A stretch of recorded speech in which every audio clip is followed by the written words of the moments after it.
community. I'm sorry that we cannot be in person for this year's annual meeting. We judged that this online format was our best option given ongoing safety concerns. Hopefully, we will be able to gather in person next year. In the meantime, we have a lovely program planned and we are very happy that you can join us. Let's start by introducing the Co-op Council, our governing body. Most of our I'm Catherine Lothar. I'm very grateful to be on the Co-op Council, where I chair the Carbon Neutrality Committee and work to help the co-op reduce its carbon emissions. Hello, my name is Andrew Sullivan. I was elected to the council in 2020 and my term ends this year. I would like to thank everyone for attending this meeting and for voting.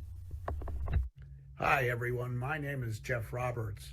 I've been a member of the Co-op since the mid-1990s when I first arrived in Vermont, and an interim board member since earlier this year.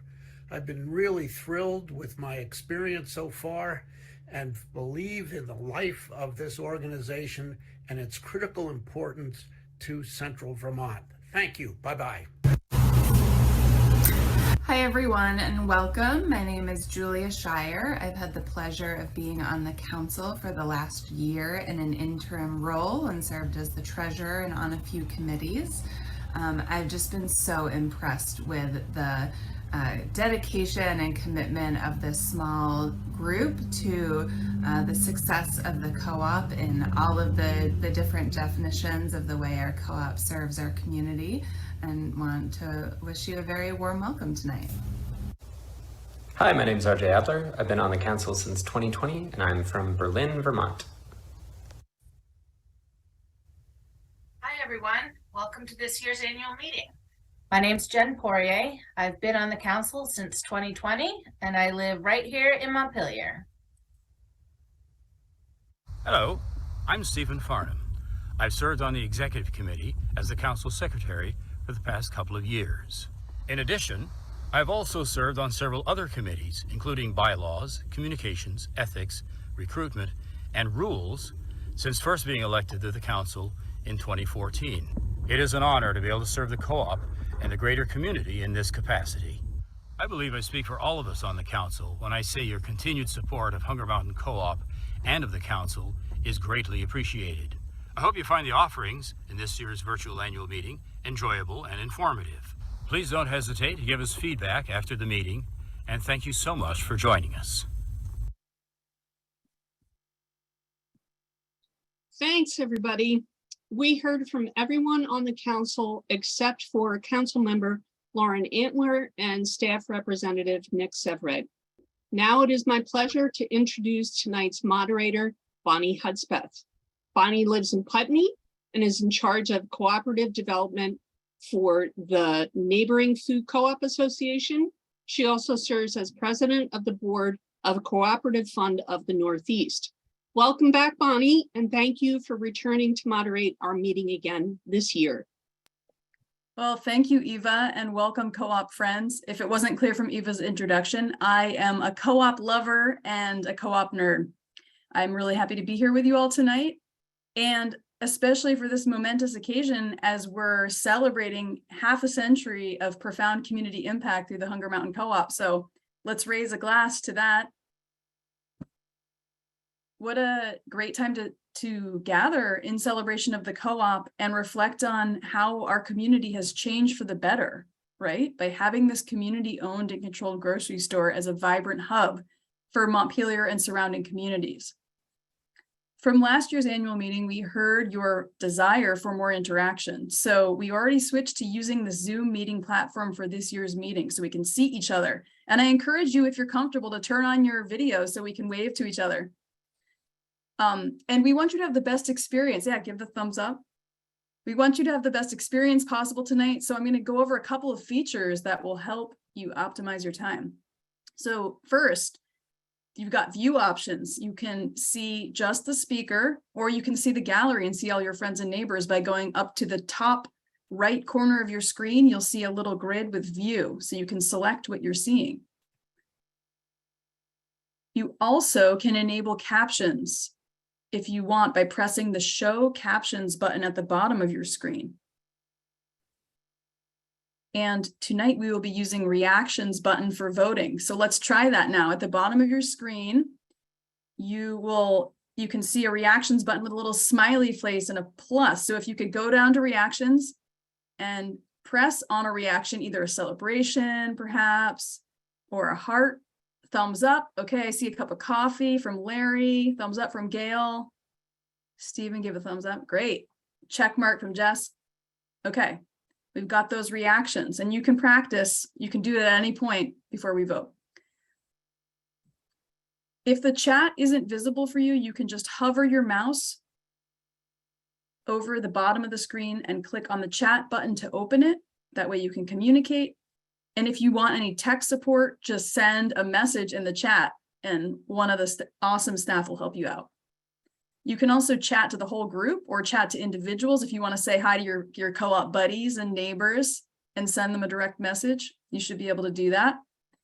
And if we run out of time tonight, we don't get all of your questions, rest assured, all of your questions are going to be responded to. We're going to collect them and we're going to post responses. So we'll get back to you. And finally, those of you thinking about, what about the raffle? Any member who pre-registered for tonight's annual meeting is automatically enrolled in the raffle and we'll announce winners at the end. And we hope you'll be able to stick around, but if not, don't worry about it. We'll still post results online and you can still win. So tonight's meeting is being broadcast on Comcast channel 1075 or at orcamedia.net. And a video recording by Orca will also be posted for later viewing. So thank you to the Orca team for making this happen. And let's dig into our plan for the evening together. So after our welcome, we're going to establish quorum and approve minutes. We will then be celebrating co-op employees and hear about the community fund grants. Then we'll get a chance to review the impact reports and take your questions. We'll share information about council elections. We'll celebrate the Cooperative Community Award, and we'll wrap up with closing and raffles, of course. And while we're sharing this space together, I wanted to share some meeting ground rules that are created by and used by the Co-ops Council that really will help us clarify expectations of how we want to be in this space together. So we encourage you to speak from your own perspective, that all questions are good ones, to communicate respectfully, to have an awareness of how much you speak, and to respect the viewpoints of others and listen attentively. To bring your curiosity and an open mind to tonight's meeting. And the bottom line, be kind. Let's be kind to each other. And with that in mind, let's get to some brief business.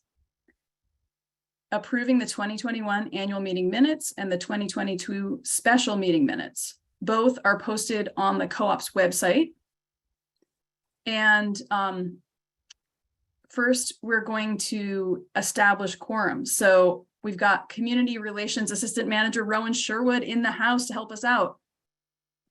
Yes, and we have met quorum. Our quorum is 100, and there are currently 147 of us here. So welcome, everybody, and thanks for being here. That is a robust quorum. I'm so glad you all are here. Okay, now that we have quorum, can we have a motion and a second to approve the 2021 annual meeting minutes? And the way I want you to motion is to go to the reaction and raise your hand to make a motion. Oh, okay, great. I see a motion from Eva and I see a second from Jen Poyer. Great, thank you. Now, if you have any comments, please type them in the chat now so we can read them. Jess has posted the annual meeting minutes. Thank you, Jess. Not seeing any comments. So now it's time to vote. So now you can go down to the reactions and click on the green check mark to approve or the red X. The reactions is a little smiley face at the bottom of your computer. I see a number of green checks. Look at that. And as you're finding those reactions, I hope you all are drinking a good beverage, eating some good food, maybe even that you purchased at the co-op earlier today. Great. I'm seeing a lot of green check marks. Thank you all. Excellent. So I'm excited to announce the 2021 annual meeting minutes of Hunger Mountain Co-op are thus approved. Democracy in action. Okay, now it's time for our next vote. We'll be voting on the 2022 special meeting minutes. And first, I just want to thank co-op member owner Elizabeth Jesdale. She reached out with an amendment to the minutes. She just wanted to note that she was not called on for motions during the course of the meeting, and she could not speak to the motions, could not unmute herself to participate. When co-hosts of the meetings could unmute themselves to participate, and went ahead to call to questions before she and others could participate in discussion. So we just wanted to make sure we noted this and added this amendment from Elizabeth to the minutes. With this noted, can we have a motion and a second to approve the 2022 special meeting minutes as amended? Great. I see Billy, a motion from Billy, and a second from Ed and Ginny. We'll have to choose one of you. Great. Now it's time to vote again, right? So find that green check mark or the red X on your screen. And the reactions. Great. I'm seeing lots of green checks. Thank you for participating and voting, everyone. I'll give you another minute here.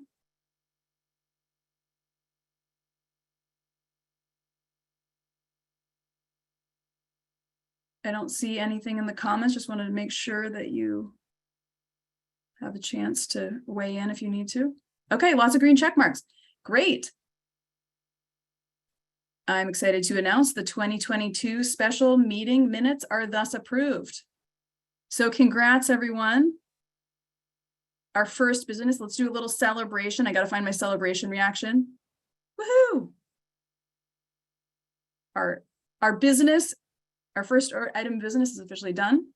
And now let's celebrate by turning it back to Eva for the 50th anniversary celebration.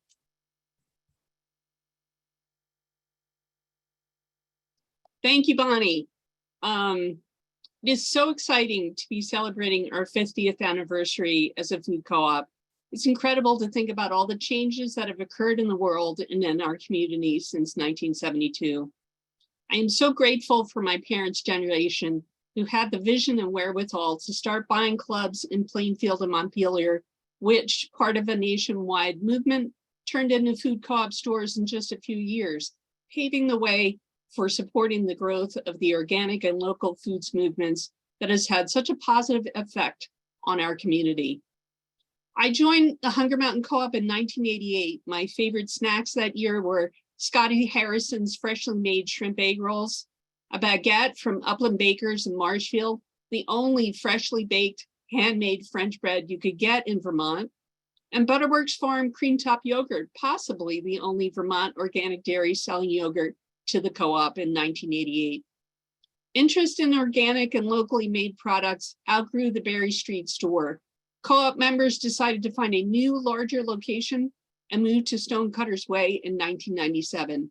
Since then, small farms have started growing wheat again in Charlotte, Greensboro, and Lesage, Quebec, among many small farms in the region, contributing to local bread bakeries blossoming and maturing to the point where there are now several aisles dedicated to local bakeries at the store, including gluten-free bakeries, for which I'm grateful.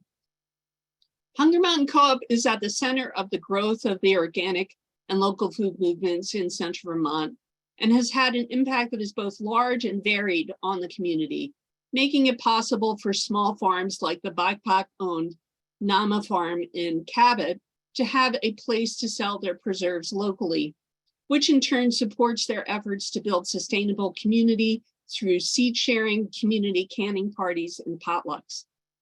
The co-op's 387 vendors contribute enormously to the co-op's ability to provide high quality, local and organic foods to the community.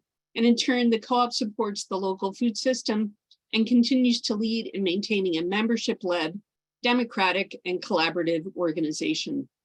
The future continues to be cooperatives, where the community and sustainability come before profits. What does the next 50 years of cooperation in our community look like to you? Our friends at Orca Media created a wonderful 50th anniversary video. Let's watch now.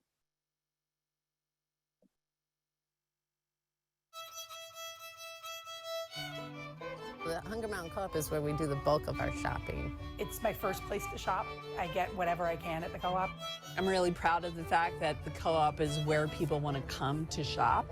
Having a co-op, having a local natural food store and a cooperative was a big part of moving here and choosing to live in Montpelier. It's as simple and foundational as walking in the doors and knowing a lot of people. I was like coming in every day. The staff was like, she's back, buying a lot of groceries. You get the personalized touch, you know the staff by name, and you see your friends all the time. I mean, that's a very different experience than walking into a big box store. My favorite part of the co-op is all the people working together on a common mission. Thousands of people between our members, our local vendors, our employees, the broader community. We are a phenomenon. It's just a really powerful thing. The co-op has changed a lot over 50 years, obviously. The germ of the idea came from rejection of the corporate food system. So right off the bat, they wanted to buy better foods as local as possible. The co-op was where we could get the kind of food we were looking for, which was kind of hard to find when it all began in the 70s. The first couple of years, we were experimenting on every level. When I first started working there, they had the produce displayed on these 2x4 racks, unrefrigerated, just painted wood. It went from Wild West and funky to, within 3 years, a radical grocery store. We were all involved in this kind of new thing, which was the natural food.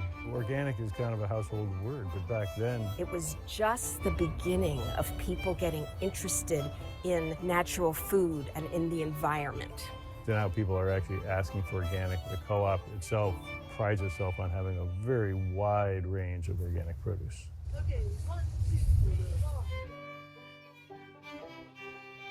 It went from being a fringe operation to mainstream. Lots of great brands and organic food, which is how I eat and how I live my life.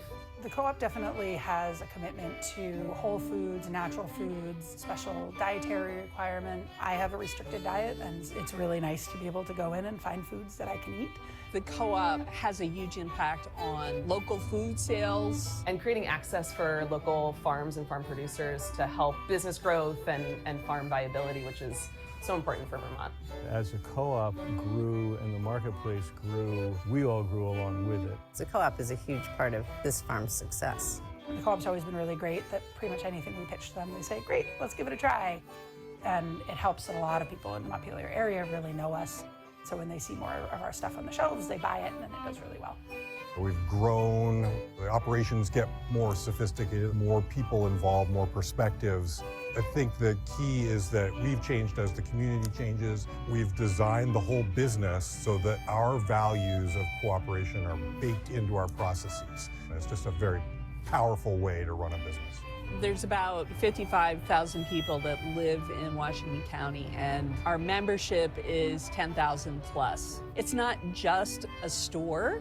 It's not just a food co-op. It's a community hub. The fact that we're owned by the community and are here to meet its needs and fulfill this mission is really the most inspiring part of the work. I love the co-op as a place of connection and exchange. It's almost impossible to do your grocery shopping without bumping into somebody that you know and love and getting to reconnect. Well, I go through town and people say hello because they recognize me from the co-op. That happens still all the time. During the pandemic, we realized how dependent we were on the co-op staying open. It was a trying time, but Co-op is a leader in that sense, you know, really setting the standard for other businesses of how to do it right. I'm seeing the Co-op do even more with the community in terms of new programs to give back to the community. Each year, the Community Fund gets together, and the grant recipients from this year's Community Fund are BIPOC-owned farms in the local community. Kelcombe Farm and the Flying Buffalo LLC will be getting money to help expand farm production. It's one of the many ways that the Co-op works to kind of address gaps in the food system and then also, you know, lift up a really strong and healthy, vibrant local economy. I think this is a really good time at the age of 50 to be thinking about what's next. I think the Co-op in the future will continue to serve niche markets and help people find the food that they want to eat that nourishes them. I would love it if the Co-op in the future could just keep doing what it's doing and continue to grow and support even more of, you know, the local food economy. I sincerely hope that the Co-op is around for at least another 50 years and that it continues to grow in its capacity to serve the community. It's mostly important that we listen and we hear, we understand what are the unmet needs in our community so that we can continue to be true to our core value that we're here to serve members and meet the needs of the broader community. Happy birthday to the Hunger Mountain Co-op. 50 years is a huge accomplishment and I can't wait for the next 50. We've got this much money, this much muscle, we've got 10,000 members. Let's brainstorm something radical.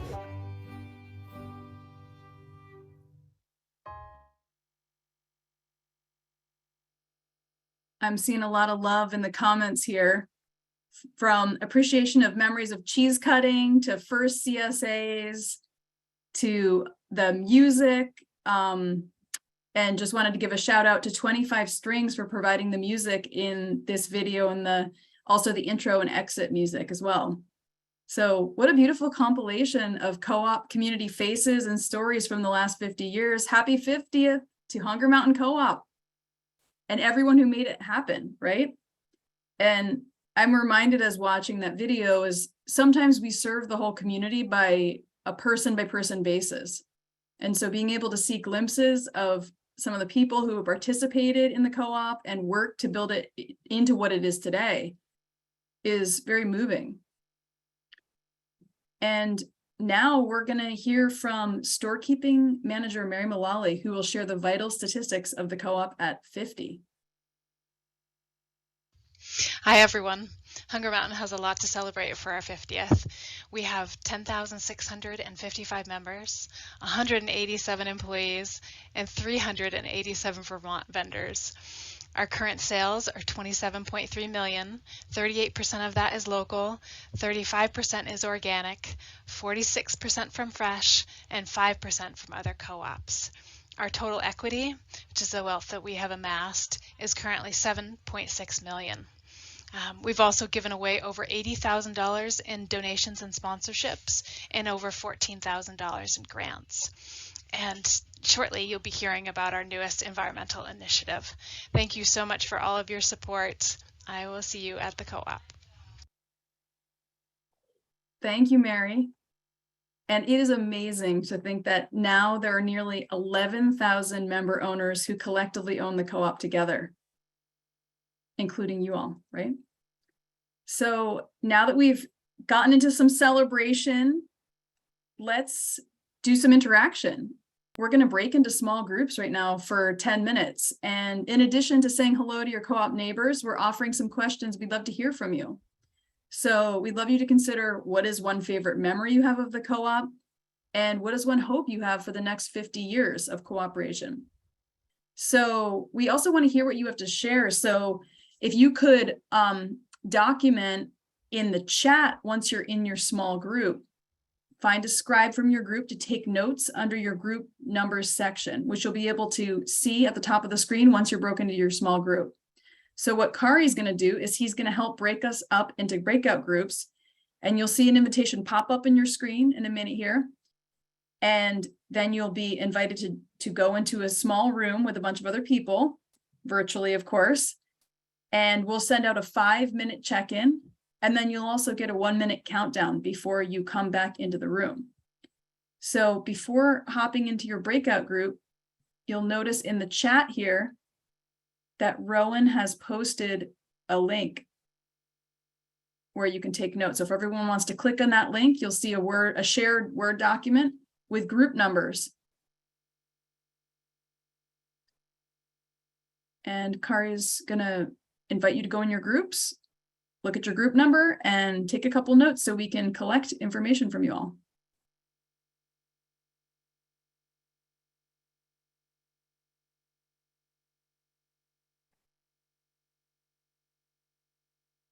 See you in 10, everyone.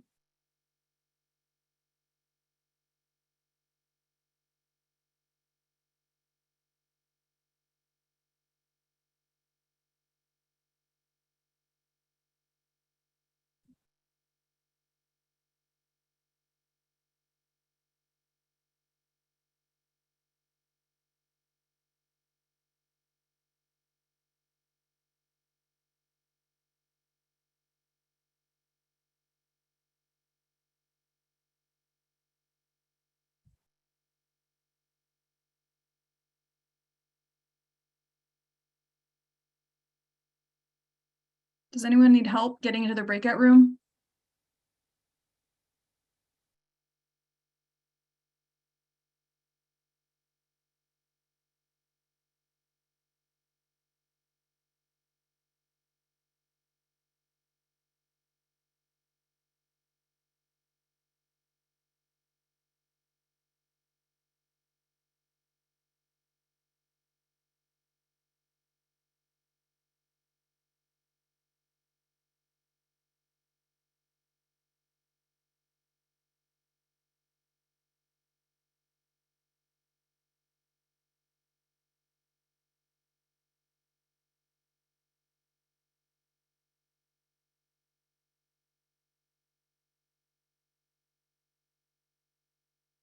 Hi, Sandra.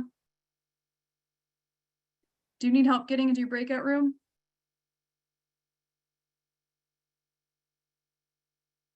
Oh, I think you're muted.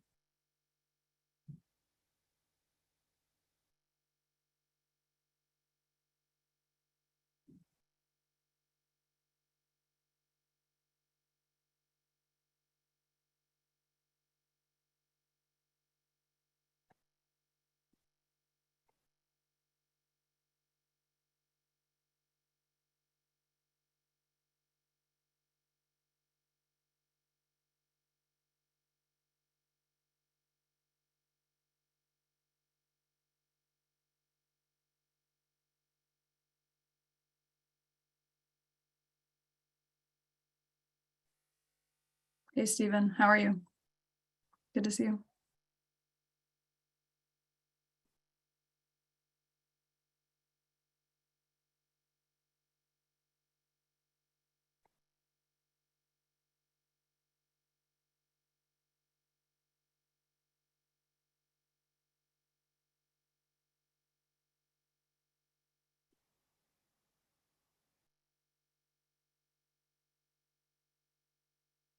I see a message from Betsy, a direct message to me saying, for some reason, I was the only person in my room and I had a big telephone symbol, so I left the breakout room. It seems like a lot of people have not joined their rooms. Okay. Maybe they're eating dinner. Could be. Yep.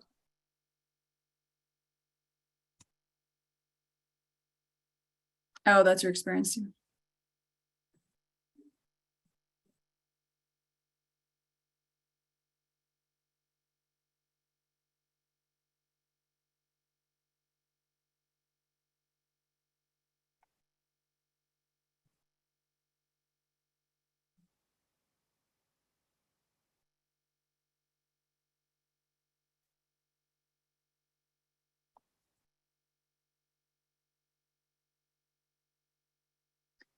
Can we join a different room? Good question. Let's see. I don't know if I can assign you.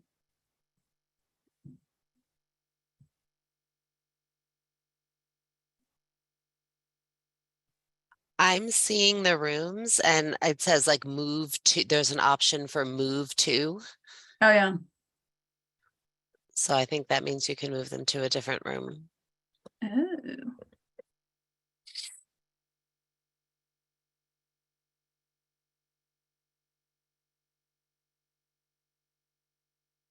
Stephen, I wish I could move you. Oh, who just moved him? Rowan, was that you? No, I don't think so. Oh, maybe he could. Maybe he joined something. Yeah. He wasn't joined before. Gotcha. I couldn't find his name. I was trying to move him. Oh, no, he's back.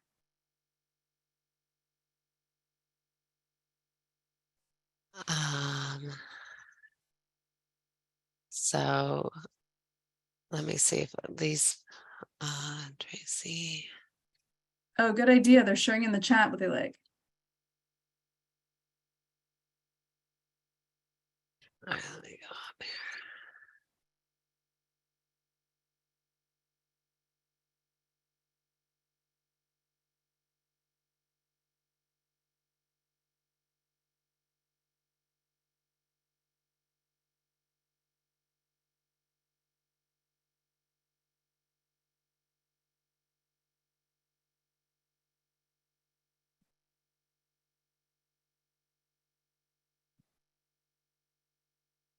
What do you think, Bonnie? Should I give like a 4-minute warning, something like that? That sounds good. I'm checking in here at the memories.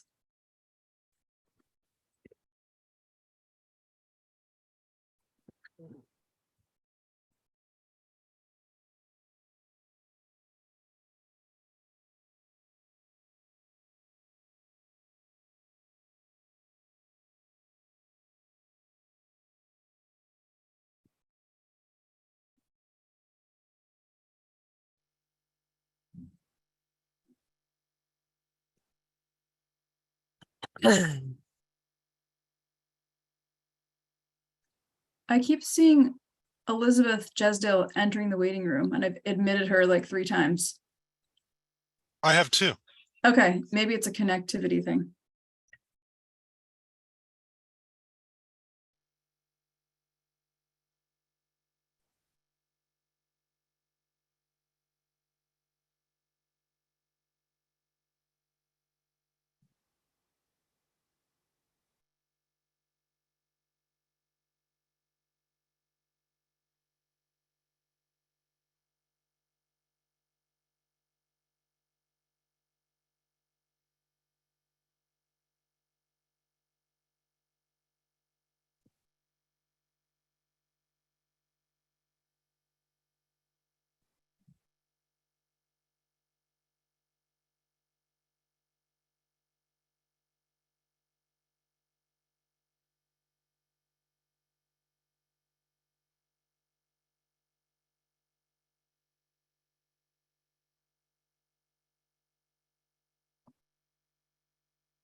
I never knew there was a kids play corner in the old co-op. I'm seeing that in the notes. It's true. That's where the parents used to stash us. You were one of those kids. Yeah. I think Plainfield Co-op still has one, if I remember correctly. They do, which is amazing because they have such a small space.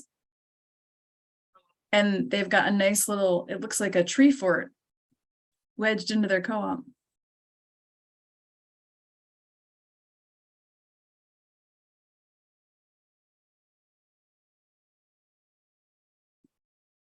Betsy Allen said she has to leave for another meeting, loved the video and seeing so many folks, and a warm thank you.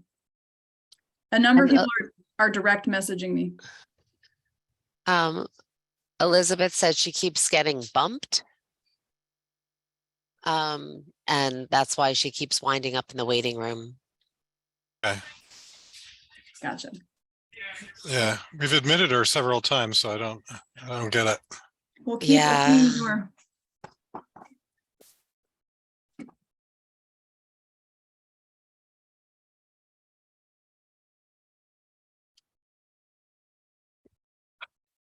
Look, there's Liv live from Fox Market. Yay. Ah. Oh, that's awesome. Jenny's sharing about Hey. working with the crew who did the earthwork for the foundations and parking lot of the co-op. Wow.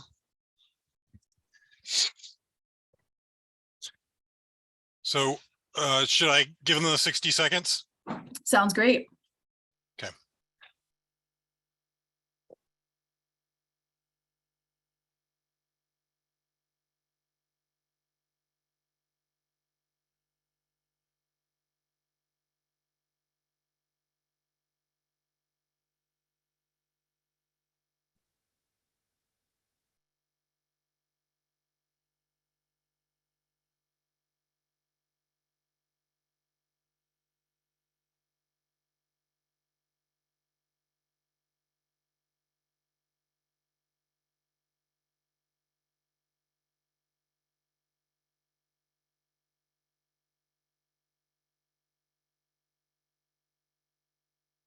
Welcome back for those of you coming back into the main room.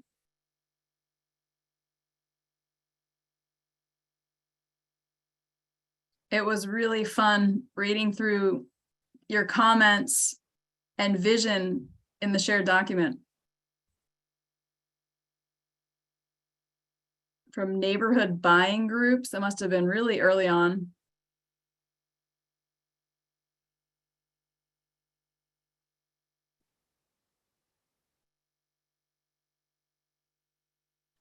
Miss story about after breaking, one of the members broke their ankle, how helpful everyone at the co-op was getting groceries out to the car, lending an extra hand.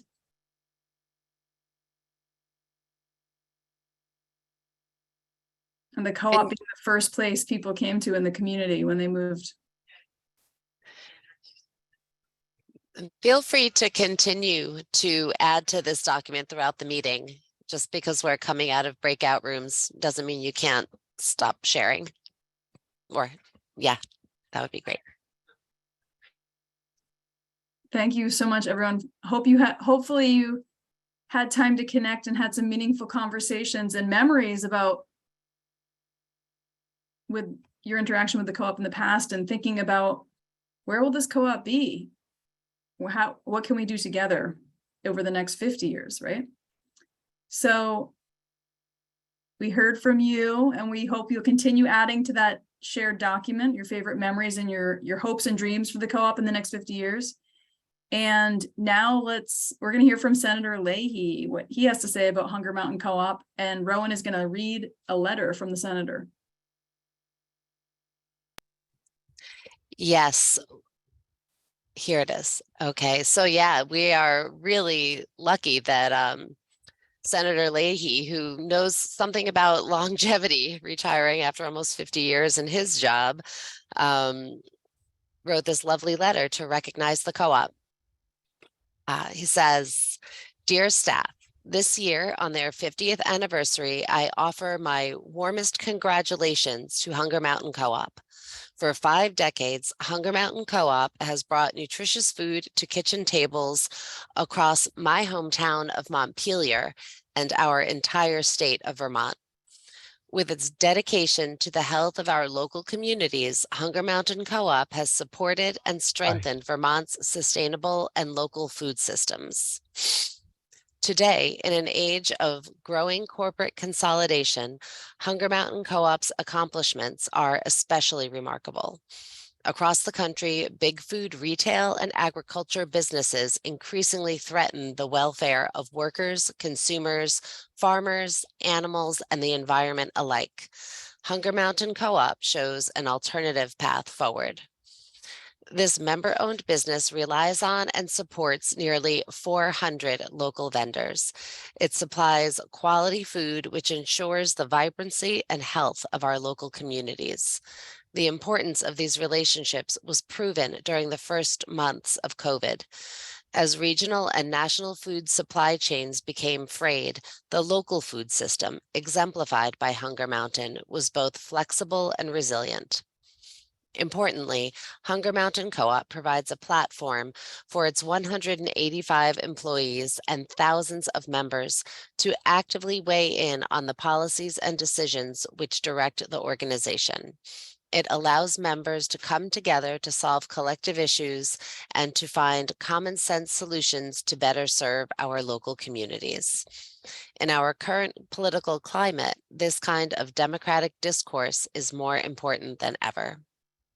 Throughout our nation's history, Vermont has often led the way. It is no different in the food retail industry. Organizations like Hunger Mountain Co-op show the country there is a better way to put food on the table. On behalf of all Vermonters, I extend my gratitude to Hunger Mountain Co-op and wish its members a happy 50th anniversary. Oh, thank you, Rowan, for reading that. And thanks to Senator Leahy. It's always cool that when our elected officials understand what's going on at the co-op, right? How he was mentioning coming together to meet, to create solutions to challenges in our community. And I saw a lot of that in the vision for the next 50 years. You know, what is the co-op's role as a central community hub in solving the problems that we share? So thank you for that. And now it's time to celebrate the people who make the magic happen at the co-op. So Human Resources Manager Jay Wisner will be recognizing the co-op's employees. Hi, I'm Jay Wisner, Human Resources Manager at the Co-op. I'm pleased to have this opportunity to share my appreciation for the folks who deliver the essential services the Co-op provides to our members and the wider community. I want to identify some of these people specifically. First, I have the privilege of sharing the results of our annual Employee Award for excellent customer service. Each year, an employee is chosen for this award after nominations and voting by all employees. This year, we chose Jan Tobias, who works as a cashier. Jan is consistently friendly and engaging. She's a role model for us all in the positive attitude that she brings to work and to life. Thank you, Jan. I also want to recognize several groups of employees for reaching milestones of service at the Co-op this year.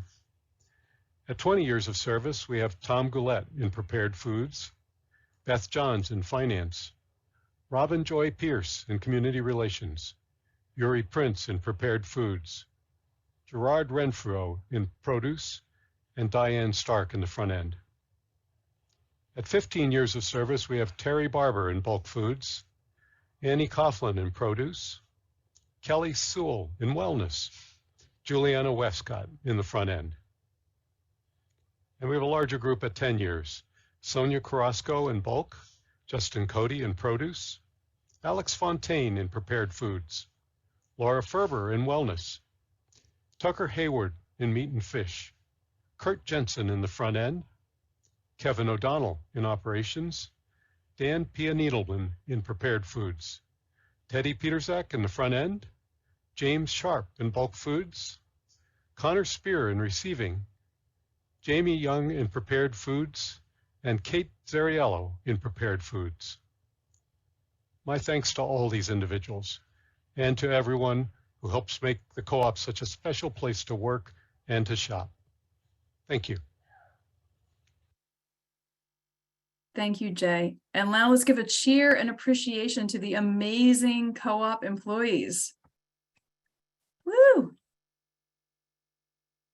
I saw a lot of appreciation and love in the comments here, and congratulations to the milestone and thanking staff and employees so much. Great, thank you all. And now we're gonna hear from Claire Wheeler, who serves as the chair of the Hunger Mountain Cooperative Community Fund. She's gonna share about this year's Cooperative Community Fund grant recipients. Everybody, I'm Claire Wheeler, and I currently serve as the chair of the Hunger Mountain Co-op Community Fund. I'm here today to tell you about the grants that we're giving out through the 2022 round of grant making. First, I want to give a huge shout out and thank you to all the groups who took the time and energy to apply to the fund, and also to thank the committee members of the Community Fund, which include Jake Claro, Scott Hess, Julia Shire, Matt Levin, Richard Wiswall, and Stephanie Kokkonen. Together, we get together as a group throughout the year to refine our process, conduct outreach, and then review and make decisions on funding recommendations, which we then send to the Co-op Council for final approval. Our outreach effort this year was hugely successful. We have the most number of applications than we've ever had in our 10 or 11 year history, with 27 grant applications coming in. And we're also making the highest number of grants that we have ever in our history before, with 14 grants, which I'm excited to tell you about. Our decision-making process is based on a set of criteria that really look at project viability, as well as project value, how well the project is connected to the co-op's mission to support local food system health, nutritious and healthy community members, and also to address equity and advance equity in our community. I'm really psyched to say that we have new funding for a couple of BIPOC-owned farms in the local central community area, as well as a lot of projects supporting and addressing food access and food insecurity within our communities. So without further ado, let me tell you about our grantees. So this year, we're really happy to be supporting the Milk with Dignity Standards Council. That's a group that looks to make sure that dairy farm workers and farmers have knowledge, access, and support and are protected. The Greater Northfield Seniors, we're supporting them to help with some kitchen upgrades for the kitchen that they use to prepare Meals on Wheels, which is home cooked food that gets to folks in need in the community. The Mequon Bay of Missisquoi Incorporated to support the Abenaki Food Bank. The Barrie Senior Center to help them host a health cooking and eating class. The Flying Buffalo LLC to help them expand farm production with a Caterpillar tunnel. We're also supporting the Good Samaritan Haven to install a vegetable garden and some fruit producing shrubs and trees at their new emergency shelter campus. So that'll be for staff and residents to work with. The Good Food, Good Medicine program to help run a winter wellness and food justice program for residents of affordable housing in Barrie. Onion River Food Shelf, we're supporting them to increase their cold storage space. They're going to install some new technology and equipment to help with that. And we're also supporting the Twin Valley Senior Center to support their Meals on Wheels and in-house meals programming. Given some money to enough ministries to help them create a walk-in food pantry and clothing closet that's going to be accessible 24 hours a day.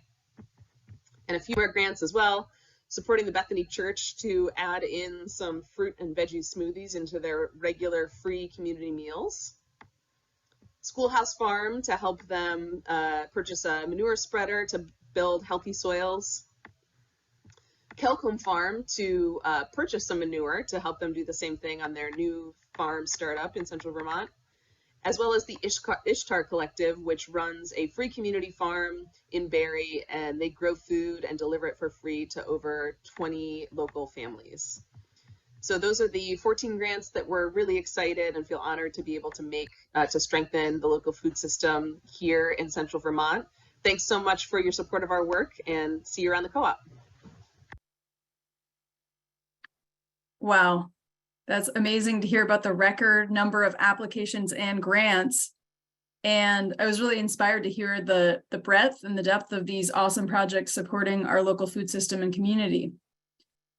And we've got even more good news, which is that this week's the Co-ops Council awarded an additional community fund grant of $1,000 to the Montpelier Senior Activity Center for the purchase of a new dishwasher to allow the Feast Meals on Wheels kitchen to be more efficient. So just icing to the cake on top of all those other incredible projects that were mentioned. And I'm seeing a lot of love in the comments here. Fantastic work and terrific choices for the grants, a nice diversity of locations and programs. An impressive list indeed. So now I'm going to turn it over to Eva and Kari for our annual report.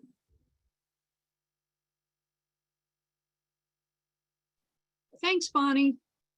I have a lot to share here, starting with highlights from this past year in the context of our mission statement in terms of employees, how the co-op has been giving back to the community, and the work of the council and the work that the council has been focused on this year. This first slide focuses on the part of our mission that calls for vibrant community. Our membership has grown steadily, reaching 10,000 655 at the end of this June. Each year, the co-op conducts a shopper survey, and this year you express an especially high level of satisfaction with our co-op. For example, when asked how likely you were to recommend the co-op to friends and colleagues, the average rating was very high with a rating of 4.7 out of 5. We are proud to report that more people are taking advantage of our Co-op Cares discounts, which provides 10% off of our for our members with limited income. In terms of employees, we are happy to report that the co-op and our employees union reached tentative agreement on a new 3-year labor contract, which will significantly increase wages while maintaining our excellent benefit package. We hope the agreement will be ratified in the coming days, and we want to thank the members of the local 255 of the United Electrical Workers for being our partners in operating our co-op. As of June 30th, 2022, the co-op had 187 employees. About 3/4 are members of the co-op, and 83% of those eligible participate in our retirement plan, which we strongly encourage. One of the things that is notable about our co-op is the long tenure of our employees.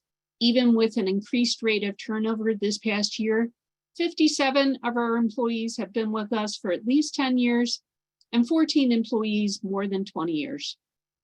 And the co-op currently does business with 387 local vendors and made $8.5 million in purchases last year in support of that portion of our community.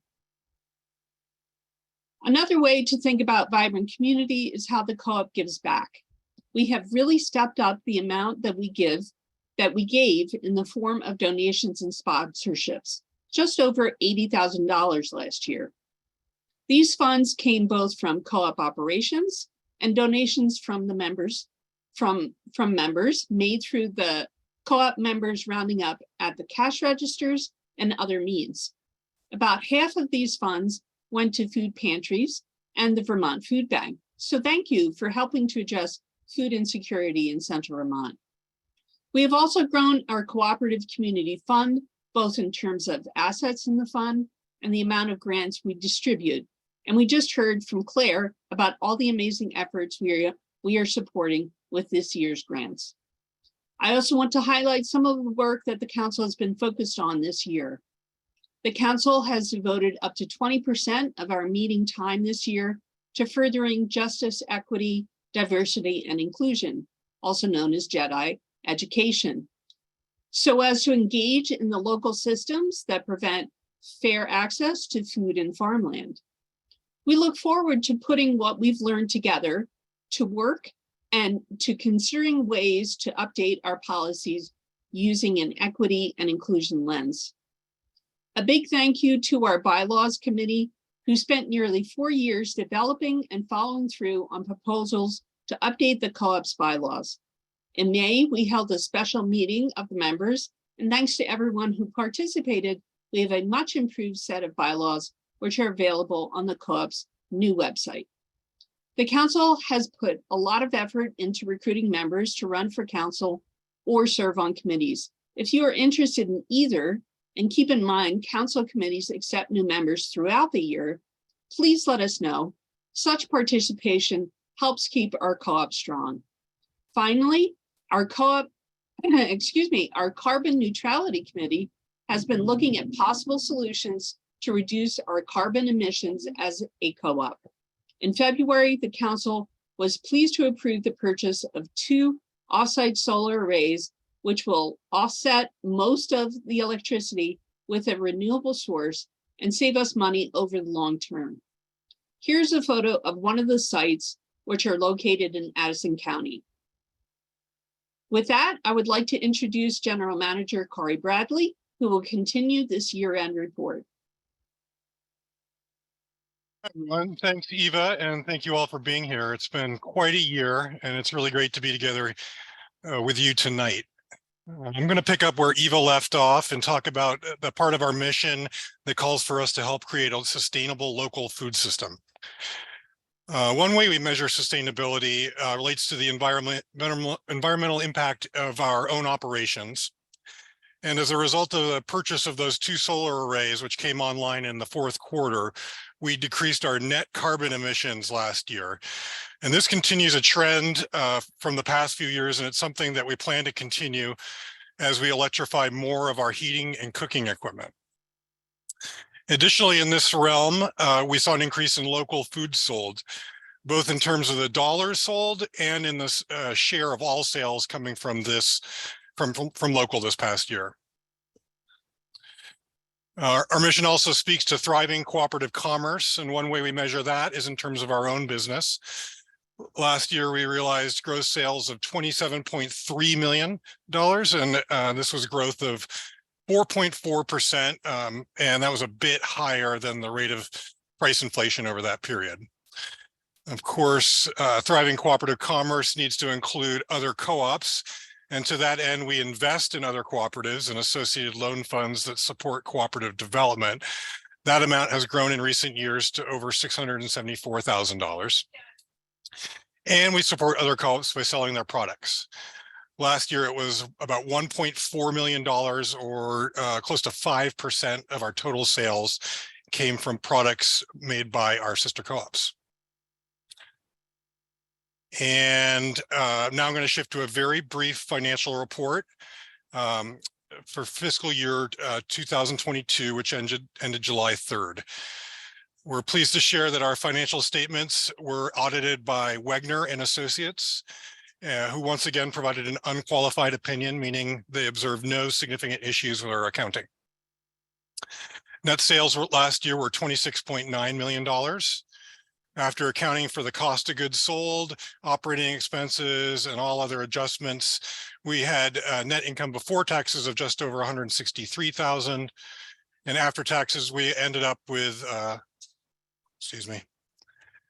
we ended up with a loss for the year of $49,752. And because of that, there will not be a patronage refund for the year.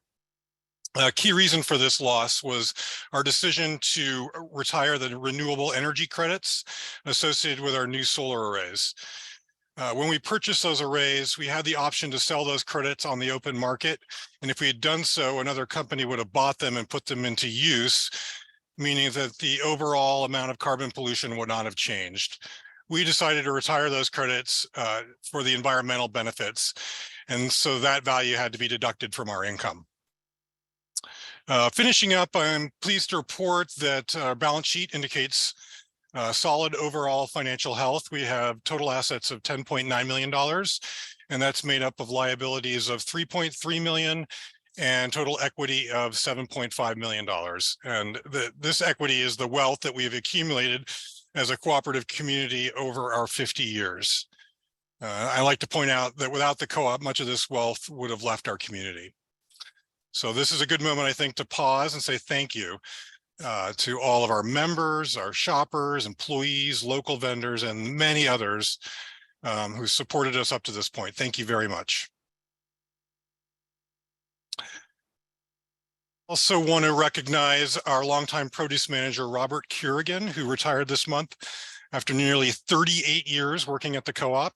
Robert worked with many farmers over the years and played an important role in the development of our Vermont food system. Congratulations to Robert, and thank you. And I also need to thank Robert's co-manager, Muffin Spencer, who is also leaving the co-op later this month. Muffin did an amazing job these past 2 years, helping to lead our produce team through the pandemic and related challenges. Thank you, Muffin, and best wishes. And lastly, I want to highlight our Neighbors Helping Neighbors Food and Fun Drive. This is year 3 for this program. This month and next, we will be collecting food and cash donations, with everything going to the Vermont Food Bank, who will then distribute everything to our local food pantries here in Central Vermont. You can help by donating any amount at the cash register. We have secured matching donations from our community partners, Northfield Savings Bank and Farrell Distributing. Food donations are being collected at the co-op every day. And I want to let you know that in the second half of December, we will be running a special buy one, give one promotion that will include dozens of staple items. This year, we aim to raise $15,000 and 2,000 pounds of food. It's an ambitious and important goal. So with that, Bonnie, I'm going to turn it back over to you to moderate questions and comments. Great. Thank you, Kari, and thank you to Eva as well. So it's time for your questions now, and we'll have about 10 minutes. I invite you to either post your questions in the comments in the chat, and I already see some we got queued up. And you also could ask them out loud if you would like to do that. Do the raised hand reaction that will put you to the top of our screen, and Giles will prompt you to unmute yourself, so you can click to unmute once that you are prompted. And first, though, to kick things off, we received an emailed comment that I'll pitch over to Kari that shares, "We are grateful for the curbside program, but please address the choice the co-op has made to repeatedly refuse raising the level of the curbside program so there is equity in access for all to what the co-op provides. For nearly 3 years, the co-op for the willing, able-bodied, and those assumed to be otherwise healthy hasn't been the same co-op as it has been for those whom, whether because of disability, mobility impairment, immunocompromised state, other health-related issues, or risk assessment and respect for the virus, COVID remains a true danger, and the inside of the store is a serious threat."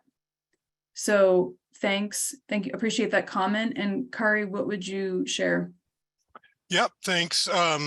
So we developed the curbside pickup program back in the spring of 2020. That was right after the pandemic started. It is a very labor-intensive program for us, but given the safety benefits, we felt it was important to offer and continue to offer at no additional charge. At one point at the peak, curbside sales were somewhere around 6% of total sales. But since the spring of last year, things have really changed. The sales have dropped off quite a bit, and they're generally less than 1%. We've talked about ending the program potentially or adding a service fee. But our plan right now is to get through this winter before we make any changes. I think that the primary concerns underlying the question have to do with the products that we're offering. It's true, we don't offer everything on the curbside website that we do in store. We do our best to offer a similar experience to the in-store one, but given the labor demands, it's really not feasible. One of the key differences is the bulk department, admittedly. We do not scoop products in custom amounts just because of the time, the amount of time it takes. And I know it's challenging for some customers, but we're really trying to balance a lot of factors. And it was never designed to be a personal shopping program, but just a way to serve the customers who need it most of what they need safely and efficiently. And I also know that the members who submitted this question has been critical of the hours that we operate the program. It's not the same hours that we operate the store. And also the fact that the employees are not currently required to wear a mask when delivering groceries to the car. I understand these concerns. Again, we're doing our best to balance the needs of all of our shoppers and the operational realities. Thank you, Kari. Next, we have a question from Elizabeth. What was the value of the solar credits? About $75,000, something like that. And that was an estimate. It's interesting. There is still a market for these renewable energy credits, but the projections was that they would dwindle down over time and last for somewhere in the area of 10 years. But the total value that we made, sort of good faith estimate, was about $75,000. Great. And Jen asks another clarifying question about that. Was the retirement of the solar credits a one-time expense, or will it reoccur yearly? One time. Great. Jeremy has a question about when is the cafe and seating area going to open back up? If not, why? We made the decision not to reopen for this winter. I think when we get through this COVID cold flu season, and we hope to open it sometime in the spring. Something to look forward to when the snow melts. Yeah. That's great. I see a lot of appreciation here, just reading some of the comments, especially to Robert, congratulating Robert, and to Muffin, thanking them. And there's also a suggestion here How can we get more shoppers, from Carolyn, how can we get more shoppers to use reusables such as reusable cups? How about having a contest for some ideas? Oh, like that, play a game. We recently played an operational game, staff having to do with customer service, and that could be fun to do with members. We did a slasher trash game last April that was fairly successful. So let's try that. Let's try that.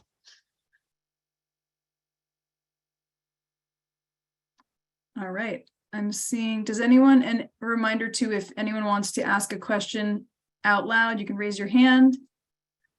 I'm just noticing a lot of gratitude for curbside. Can you make it possible for members to have access to all the products? All the products. I spoke to that. It's really not feasible at this time to offer everything. We offer the vast majority. Ron has a question. Your mention of masks makes me wonder what the current regulation about that is. I remember that a week or so ago it was required. What's the latest? We haven't required it since the spring, late spring, early summer, maybe. We've generally followed, or we have followed, state or federal guidelines. Currently, the CDC is the only providing the only guidance on COVID period, and masking is recommended for when the community level goes to high. When it went to medium a couple weeks ago, we posted we encourage masking.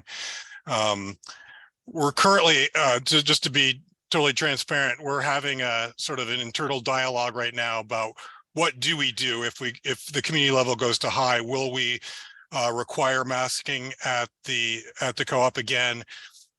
The reality is that the climate has really changed, and while some people are masking, is sort of the farthest thing from a lot of other people's minds, and the whole prospect of having to require masks is really daunting. So it's something we've been having a conversation about.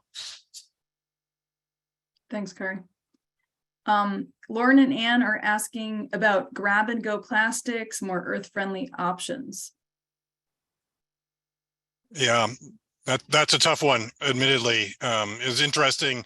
Prior to the pandemic, I would say that plastic, especially single-use plastic, was probably the most voiced concern that I heard, staff heard from members. Then the pandemic hit and that concern went away for obvious reasons. Now we're starting to hear it come back. And with prepared foods, really the best option is to eat from the food bar and our reusable eco container. But of course, that's at odds with not having the cafe open, which would be sort of the friendliest version of using that department would be to eat off a plate, but we're just not offering that. So it's a challenging thing. Our green team will continue to look at what are the opportunities there, but that is a tough one. We'll continue to work on. Great. Meredith asks, any chance members could put compost in the co-op bins? Serve as a drop-off point for compost. I cannot promise that tonight. At different times, we have worked with or been in conversation with the solid waste district about being a drop-off point, but we would need a well-defined program before we invite people to start bringing their food scraps here. Great. Stephen was just clarifying, can these questions be saved and answer ones you don't get to directly after the meeting? And a reminder that yes, that is the plan. If we don't get to address anything right now, you can also, Jess just posted in the chat, you can also email annualmeeting@hungermountain.coop. Yeah, we'll compile all of them and post responses at some point. Let you know through the e-news. Great. Stephen says, thanks. I'm not seeing any more immediate questions. And we're about at that time. So thank you everyone for your awesome questions and participation and always pushing the co-op to be better, right? It's clear that there has been that continued presence and participation over the 50 years to make the co-op into what it is today. So thank you. Oh, now we got some questions rolling in right when it's time. So I see the staff is answering questions. I guess one last from Ken. Did the co-op lose money during the pandemic months? Did it receive PPP? Yes. Well, first question, did we lose money? We were profitable the first 2 years of the pandemic. The pandemic was good for a lot of grocery stores because demand was up. People weren't eating prepared foods. They were eating food at home. We did receive a PPP loan and we did receive an employee retention credit. Both of those were federal programs designed to encourage businesses to retain their employees, which we did. Great. Thank you, Car. All right, well, let's wrap up for now. Any questions that are unanswered, we'll make sure you get answers to following the annual meeting. And also a reminder, someone had asked me, is this being recorded? So if you have spotty internet right now, yes, this is being recorded. You'll have access to it. You can watch it, relive your favorite moments, right? Watch the videos again. So you'll get an email afterwards and you'll have it on the co-op's website. So if you have any additional questions, please email them to info@hungermountain.com, or you can, we'll also post that into the chat right now. You can send it a message right while it's on your mind. So now we're going to be learning about the upcoming council election and the candidates running, and I'm going to be turning it over to Rowan Sherwood again to share candidates and voting instructions.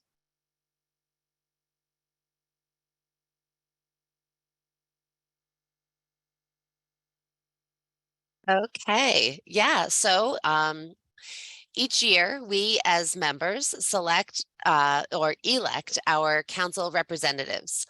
The council is our governing body and council members are our voice at the co-op. They oversee the general manager and set policies that guide how the co-op operates. They each bring their own expertise and areas of interest to the table, and they are here to listen to your ideas and concerns. This year, we have 4 candidates for 3 open seats. Here are some short videos from each of the 4 candidates. In addition to this, you can learn more about each candidate on our voting website, hungermountaincoopvotes.com. or in print in the exitway of the store. So let's see the videos and then I'll have a little more information about voting.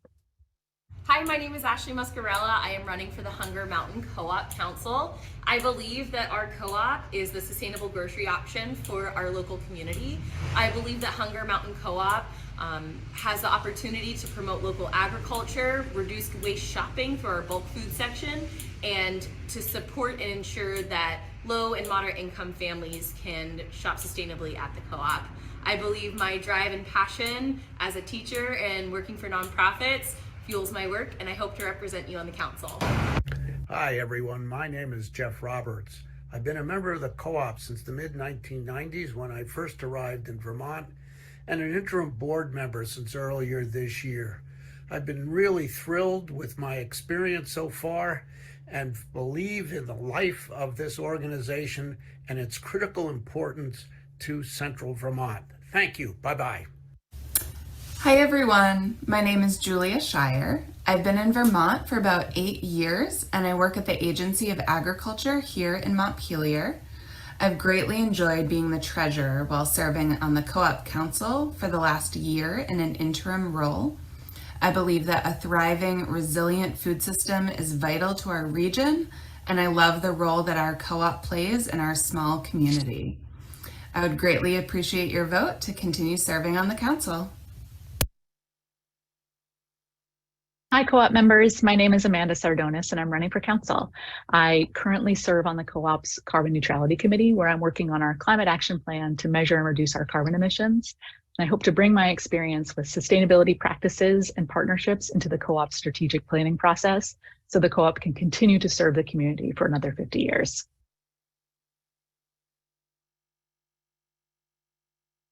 Great. So there's an intro to the 4 candidates. This past May, co-op members approved a bylaw revision that changes the timeline for voting to elect our council members. Starting this year, voting will begin rather than end with our annual member meeting. So voting is now open and will be for approximately 2 weeks. As I mentioned earlier, we have 3 open seats and 4 candidates. You've now heard from them directly. And please feel free to visit our voting website. Again, it's hungermountaincoopvotes.com to read their full bios and cast your vote. You may also find all of the information you need and ballots for voting on the wooden structure in the exitway of the store. The voting period will close at 8 p.m. on Sunday, November 27th. So thank you for participating. Thank you, Rowan. And wow, that is a very impressive slate of candidates. It's going to be a hard choice, but you got to love a contested election. That's great that you have that candidate pool. It's now time to share the Hunger Mountain Cooperative Community Award. So each year, an annual award is given to a Hunger Mountain Co-op member, owner, customer, vendor, employee, council member, or community member for special contributions to our cooperative community and the advancement of our mission and ends. We'll now hear about the Hunger Mountain Cooperative Community Award recipients who are in the house. You can see them, Liv and Donnie we'll be hearing about them from Human Resources Assistant, Ellie Wood. We recognize the sound is a bit tough to hear. We encourage you to soak in the visuals. Great.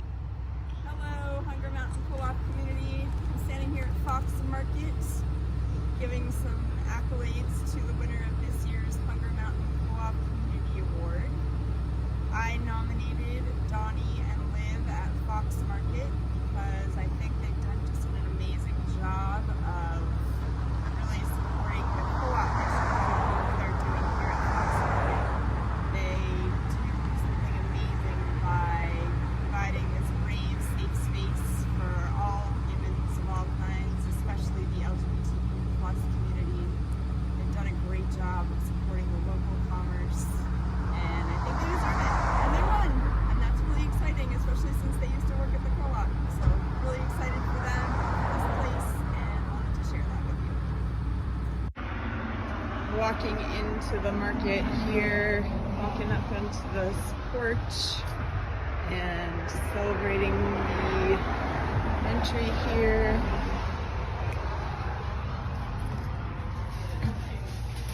Into this market and just get to really see all of the things that these two bring to this small little corner of the Vermont world and really provide such a cool little spot for space for people around here coming together. Thank you. It's really cute, but it is hard to find down. Here, say hi to Donnie. Excuse me. Sorry. Say hi to Connor real quick. Hi. Yeah, I'll tell you in a minute. Coming out here, they're hosting a pumpkin carving scenario out back. All sorts of cool things.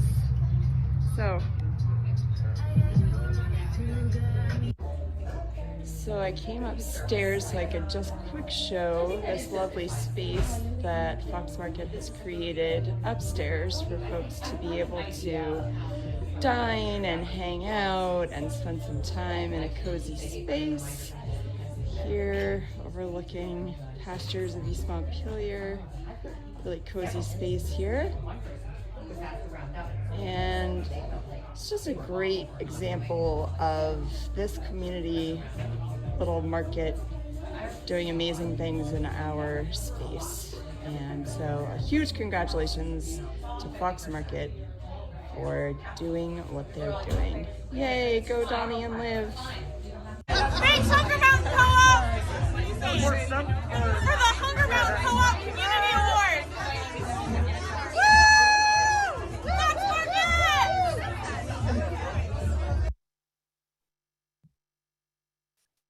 Congratulations, Donnie and Liv, and I see you there. That was really fun to be walked through. I've never been to Fox Market. Clearly, I have to come to Montpelier and go there. Big congratulations and shout out. Looks like another community hub. So congrats once again. I'm seeing some love in the comments here. And some other curiosity from folks who have never been to Fox Market. So hopefully you'll get some new community members walking in the door. Big congratulations. I see there was a couple comments. Oh, best pot pies ever. It's that time of the year, isn't it, for pot pies? And the wine club. Oh my gosh. Okay, you've got some good hype people here for Fox Market. Congratulations once again on this well-deserved award and for your contributions to the community. I do see a note here from a couple folks that went to try to vote, and there's an error that Superstar staff are fixing. It will be fixed soon. Have no fear. So I'm going to turn it back over to Kari one last time to bring us to wrap up and close out our evening together. Thank you so much, everyone. Thanks, Bonnie. And congratulations to Liv and Donnie, and thank you for your service to the community. I know what they do is very hard work, but clearly there's a lot of joy involved too. So a reminder that we have one more member roundtable discussion this Monday at 6 p.m. This will be an opportunity to further discuss the topics that we covered tonight or any others that you'd like.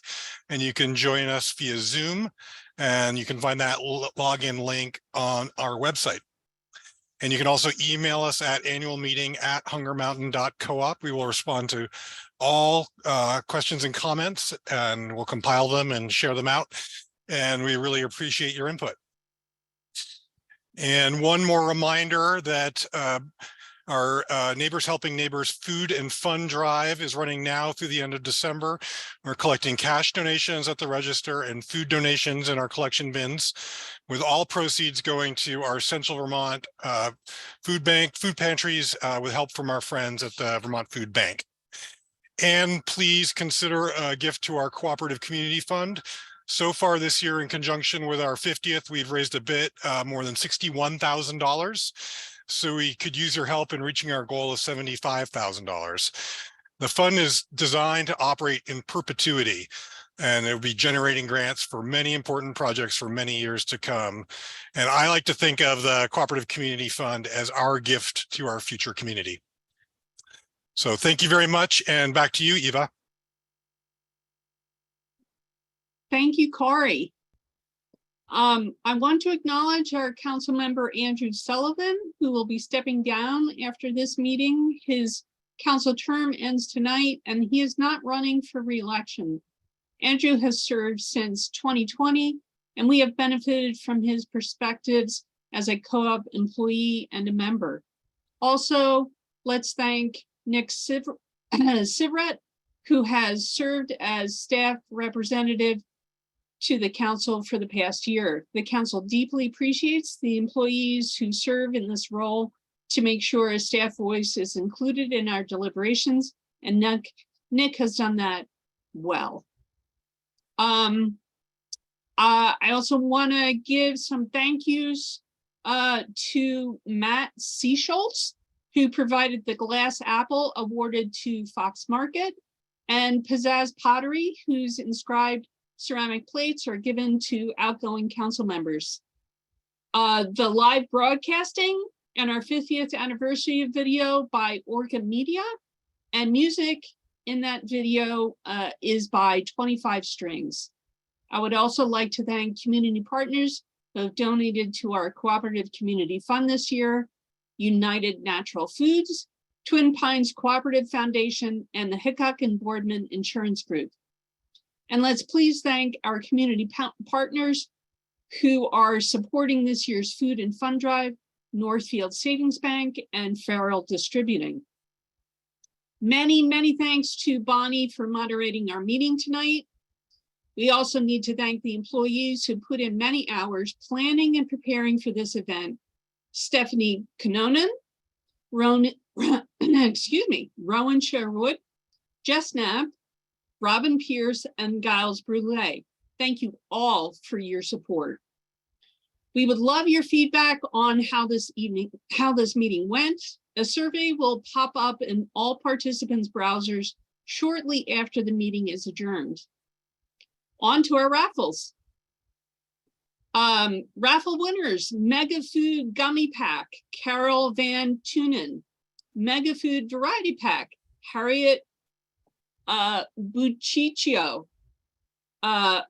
Pranayam Essential Oils. There are two winners, Kendra Mills and John Lewis. And please forgive me in advance for mispronouncing any of the names that that I happen to do tonight. So Sun Soil, there are also two winners, Pam Finnegan and Becky Herman. Nordic Naturals, Maribeth Demansky. Big Gear Coffee, there were four winners with Mary Dolenmeyer, Stephanie Lahar, Stephanie Kaplan, and Sherry White. Red Door Bakery, there were two winners, Jed Davis and Helen Nineltowski. Puka Bundle, Paul Kate won. Wizzo Bagels, Robert Walker won. Co-op Merch, Dana Woodruff won Co-op Merch. Local Products, Ed Paquin won those. And excuse me, I'm just having a little trouble reading this last one. Fun Yums Tart, Fred Pond won Fun Yums Tart. Okay.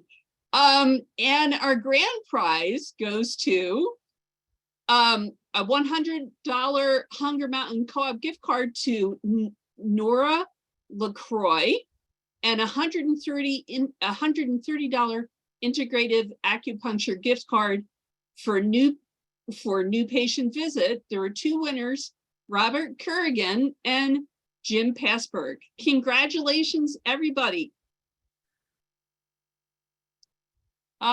So I just want to say thank you all for joining us tonight. I wish you a happy and healthy and safe holiday season. And let us adjourn by consensus at 7:26 p.m. Thank you, Eva.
you.